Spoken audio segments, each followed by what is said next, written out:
Radhe Radhe friends, आज हम कार्तिक मास का नवाध्याय पढ़ेंगे। इधर विंदा ने संपन्न देखा कि उसका पति सारे शरीर में तेल लगाकर नंगा शरीर भैंस पर सवार होकर दक्षिण दिशा की ओर विरोधों के साथ जा रहा है। वह संपन्न देखा, उसे बड़ी चिंता हुई और अटारी तथा गौशाला कहीं भी विश्राम नहीं मिला। तब वह एक वन से दूसरे वन में चली गई। महाविंदा ने सिंह जैसे मुख वाले दो राक्षस देखे। उन्हें देखते ही वह डर के मारे भागी। आगे जाकर उसके शिष्य सहित एक तपस्वी मुनि को देखा और उनसे अपनी रक्षा के लिए कहा। उनकी प्रार्थना पर मुनि ने अपने एक हुंकार से उस राक्षसों को भगा दिया। तत्पश्चात विरंदा ने मुनि से विनयपूर्वक कहा कि महाराज, मेरे पति जालंधर तथा महादेव जी में घोर युद्ध हो रहा है। उसमें किसकी विजय होगी, कृपा करके बताइए, क्योंकि आप सर्वज्ञ हैं।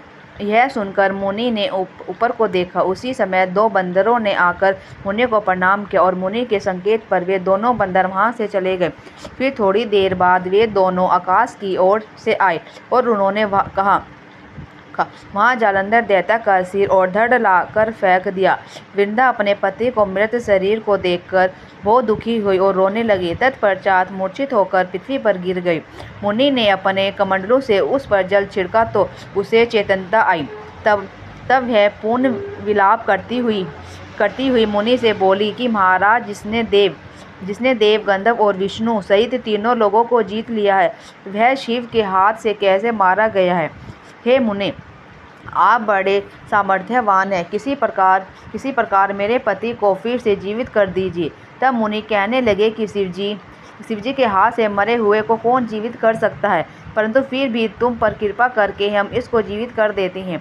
ऐसा कहकर मुनि अंधध्यान हो गए और जालंधर जीवित होकर वृंदा के साथ प्रेम लाभ करता हुआ शालिग्राम विरध हो गया। वृंदा भी अपने पति के वेश में विष्णु के साथ उस वन में रमन करती रही, परंतु एक दिन मैथुन के पश्चात अपने पति के वेश में विष्णु को देखकर वह अत्यंत क्रोधित हुई और श्राप देती हुई बोले कि तुमने मेरा प्रतिव्रत धर्म नष्ट कर दिया है, इसीलिए मैं तुमको श्राप देती हूँ कि नीचे ही वह कपट मुनि तुम ही थे, और तुमने जो दो राक्षस कपट के बनाए थे वही कालांतर में तुम्हारी स्त्री का हरण करेंगे, और जो तुम्हारा शिष्य था वह बंदर रूप धारण कर तुम्हारी सहायता करेगा। फिर वहाँ कि तुम शीला हो जाओगे। नारद जी कहने लगे कि हे राजा पृथु, भगवान कृष्णा ने देवता तथा अपने भक्तों के कार्य के लिए प्रतिव्रता वृंदा का यद्यपि शील कर लिया, परंतु वे मन ही मन अत्यंत दुखी कार्य के लिए पतिव्रता वृंदा का यद्यपि शील कर लिया, परंतु वे मन ही मन अत्यंत दुखी हुए और बोले कि हे वृंदे, मैंने तुम्हारे श्राप को ग्रहण किया है, अतः मैं अवश्य शीला रूप में हो जाऊंगा, परंतु तुम भी वृक्ष रूप होकर मुझको मिलेगी। उसी समय वृंदा अपने पति के चरणों का ध्यान करके विष्णु के मना करने पर भी अग्नि में प्रवेश कर गई। नारद जी कहने लगे कि हे राजा पृथु, इधर शिवजी बड़े भयंकर वेग से राक्षसों को मारने लगे। शिवजी की इस तीक्ष्ण बाण वर्षा के आगे शुभ और निशुंभ भी न ठहर सके और वह युद्ध से भाग खड़े हुए। तब शिवजी ने उनको शाप दिया, क्योंकि तुम युद्ध क्षेत्र से भाग गए हो, इसीलिए पार्वती के हाथ से मारे जाओगे। उधर जिस समय वृंदा का प्रतिव्रत धर्म नष्ट हुआ, तभी जालंधर का बल समाप्त हो गया। ठीक उसी समय विष्णु ने अपना सुदर्शन चक्र अपने तेज सहित शिव को दिया। फिर शिवजी ने अपना ऋषियों के तप का, प्रतिव्रता स्त्रियों का तथा ब्रह्मा जी का तेज उसमें जोड़कर जालंधर दैत्य पर छोड़ दिया, जिससे उसका सर कटकर भूमि पर गिर गया। सिर और धड़ अलग होते ही जालंधर का तेज उसके शरीर से निकल श्री शिवजी में तथा वृंदा का तेज श्री पार्वती में समा गया। उधर विष्णु वृंदा की चिंता में लौटने लगे।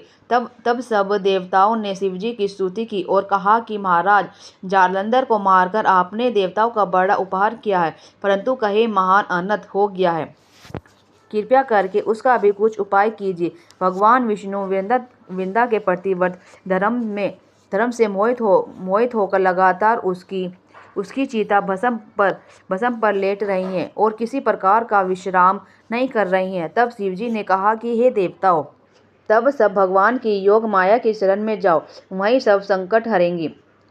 तब तब सब देवता योग माया की शरण में जाकर उनकी स्तुति करते हुए बोले, तुम्हारी माया को ब्रह्मादिक देवता भी नहीं जानते। उस देवी को हमारा नमस्कार है जिसके भक्तगण अनादर तथा मोह को प्राप्त नहीं होते। ऐसी मूल प्रकृति को हमारा नमस्कार है। उस समय देवताओं ने एक तेज देखा और आकाशवाणी सुनी कि गौरी, लक्ष्मी और सरस्वती रजोगुण, तमोगुण सतोगुण रूप में ही मैं हूँ। वह तीनों तुम्हारा कार्य सिद्ध करेंगी। उन देवियों की तुम आराधना करो। फिर उन तीनों देवियों ने प्रकट होकर 3 बीज दिए और वहाँ कहा कि इन तीनों बीजों को जहाँ पर विष्णु में जाकर बो दो और अपना कार्य सिद्ध करो। देवताओं ने तीनों बीजों को जाकर जहाँ पर वृंदा की चिता पर भगवान विष्णु लेट रहे थे जाकर बो दिए। उन तीनों बीजों से 3 वृक्ष उत्पन्न हुए। रजोगुण सरस्वती में आंवला, तमोगुण गौरी से तुलसी, सतोगुण लक्ष्मी को मालती हुई। और श्री लक्ष्मी जी ने अपना बीज एशिया युक्त होकर दिया था। इसीलिए मालती भगवान पूजा में नंदित और आंवला और तुलसी भगवान को अति प्रिय हुए। इस प्रकार वृंदा ने वृक्ष रूप होकर भगवान शालिग्राम से सहयोग किया। इसी प्रकार कार्तिक के उद्यापन में भगवान की पूजा तुलसी के मूल में होती है। नारद जी कहते हैं कि हे राजा पृथु, जिस घर में तुलसी का वृक्ष होता है उसमें यमदूत कभी नहीं जाते। इसीलिए जो तुलसी का वृक्ष घर में लगाते हैं वे यमपुरी नहीं देखते। नर्मदा, गंगा का जल और तुलसी का पूजन, यह तीनों कार्य बराबर हैं। जो मनुष्य तुलसी तथा आंवले की छाया में अपने पितरों का श्राद्ध करता है उनके पितर मोक्ष को प्राप्त हो जाते हैं। नारद जी कहते हैं कि हे राजा पृथु, तुलसी और आंवले का महात्म ब्रह्मा जी भी कहने से असमर्थ हैं। जो कोई इस कथा को पढ़ता अथवा सुनता है वह भी मोक्ष को प्राप्त होता है। राधे राधे फ्रेंड्स, पसंद आए तो लाइक और सब्सक्राइब जरूर